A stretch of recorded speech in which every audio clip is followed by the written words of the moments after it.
আসসালামু আলাইকুম। আশা করি সবাই ভালো আছেন। ভিসা ইনফরমেশন.com এর পক্ষ থেকে সবাইকে জানাই অনেক শুভেচ্ছা।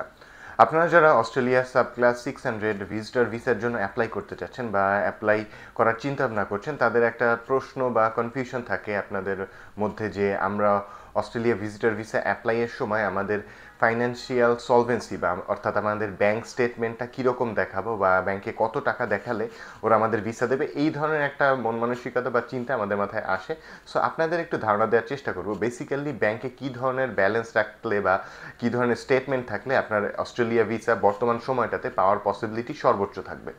সো প্রথমেই বলে নিই, বর্তমান সময়ে অস্ট্রেলিয়ার ভিজিট ভিসার রেশিওটা কিন্তু ভালো আছে, যে এই রেশিও কিন্তু বছরের সবসময় একই অবস্থায় থাকে না, একটু উপরের দিকে নামে আবার যায়, আবার একটু নিচের দিকে নেমে যায়। সো বর্তমান সময়ে এই বছরের মাঝামাঝি সময়টাতে কিন্তু ভিসা রেশিওটা খুব ভালো আছে। এগুলো হচ্ছে আমরা নিজেদের অভিজ্ঞতা এবং অন্যান্য ক্লায়েন্ট বা অ্যাপ্লিক্যান্ট যারা আছেন তাদের সাথে যারা কানেক্টেড আমরা আছি। সো এই সব বিষয়ে যখন কথা হয় তখন এই ব্যাপারগুলো দেখা যায় যে তারা হচ্ছে গিয়ে প্রিভিয়াসলি রিফিউজড হলেও বর্তমান সময়ে অ্যাপ্রুভালটা পাচ্ছেন।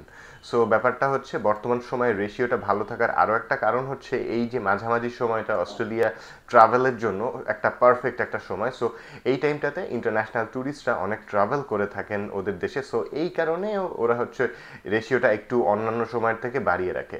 আর অস্ট্রেলিয়ার ক্ষেত্রে যে ব্যাপারটা, রেশিও যেমনই থাকুক না কেন, ওদের যে রিকোয়ারমেন্ট ওই অনুযায়ী যদি আপনি আপনার ডকুমেন্টসগুলো রেডি করে সাবমিট করতে পারেন, তাহলে কিন্তু আপনার ভিসা হওয়ার চান্সেসটা অনেক বেশি থাকবে।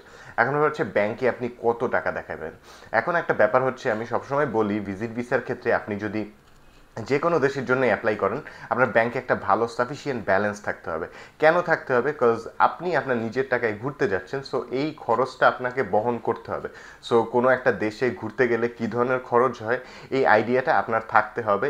এটা ওরা ধরেই নেয় যে এমব্যাসিতে আপনি অ্যাপ্লাই করছেন, সো ওখানে যে খরচ তার থেকে অবশ্যই 3 টাইমস বেশি আপনার অ্যাকাউন্টে থাকলে সেটা আপনার জন্য খুব ভালো। কেন ভালো আমি বলি, আপনি তো আপনার পুরো সেভিংস এতদিন যা করেছেন সেটা দিয়ে তো কোথাও একটা ট্যুরে জাস্ট 10-15 দিনে খরচ করে আসবেন না। সো আপনার প্ল্যান যদি থাকে আপনি আপনার ট্যুরে 5 লাখ টাকা খরচ করবেন, অবশ্যই আপনার অ্যাকাউন্টে আপনি 15 লাখ বা তার অধিক দেখাতেই হবে। বিকজ এই 3 টাইমস বেশি না দেখালে ব্যাপারটা ওদের কাছে গ্রহণযোগ্যতা পায় না।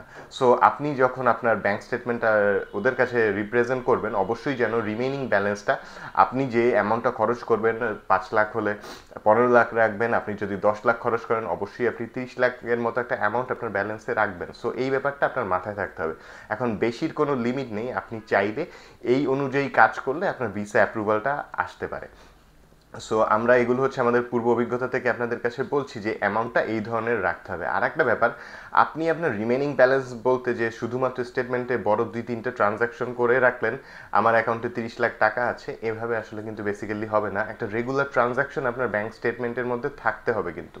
সো আপনি যদি 6 মাসের স্টেটমেন্ট তুলেন, অবশ্যই সেখানে যে 5 থেকে 6 পেজ যেন কমপক্ষে থাকে, অর্থাৎ আপনি যে আপনার ব্যাংক অ্যাকাউন্টটাই ব্যবহার করছেন এটা যেন তারা বুঝতে পারে। সো রেগুলার ওয়েতে একটা ট্রানজাকশন, টাকা ঢুকবে টাকা বের হচ্ছে, এটা হচ্ছে একটা নর্মাল একটা ব্যাপার। সো এই ধরনের ব্যাংক স্টেটমেন্টগুলো ওদের কাছে গ্রহণযোগ্যতা পায়, যে আপনি আপনার যে ইনকাম হচ্ছে সেই ইনকাম থেকে আসলে এভাবে এভাবে খরচ করছেন। কজ ওরা ব্যাংক স্টেটমেন্টের উপর এর জন্যই একটু প্রাধান্যটা দেয়, যে আপনি যে হঠাৎ করে সে এতগুলো টাকা খরচ করবেন, আসলে আপনি এরকম খরচ আগে করেছেন কিনা বা আপনার রেগুলার ডে টু ডে লাইফে আপনার এক্সপেন্সেসটা কীরকম, এই ব্যাপারগুলো ওরা যাচাই করে। এগুলো আমরা বুঝতে পারি না, বাট এই জিনিসগুলো ওদের কাছে ইম্পর্টেন্ট।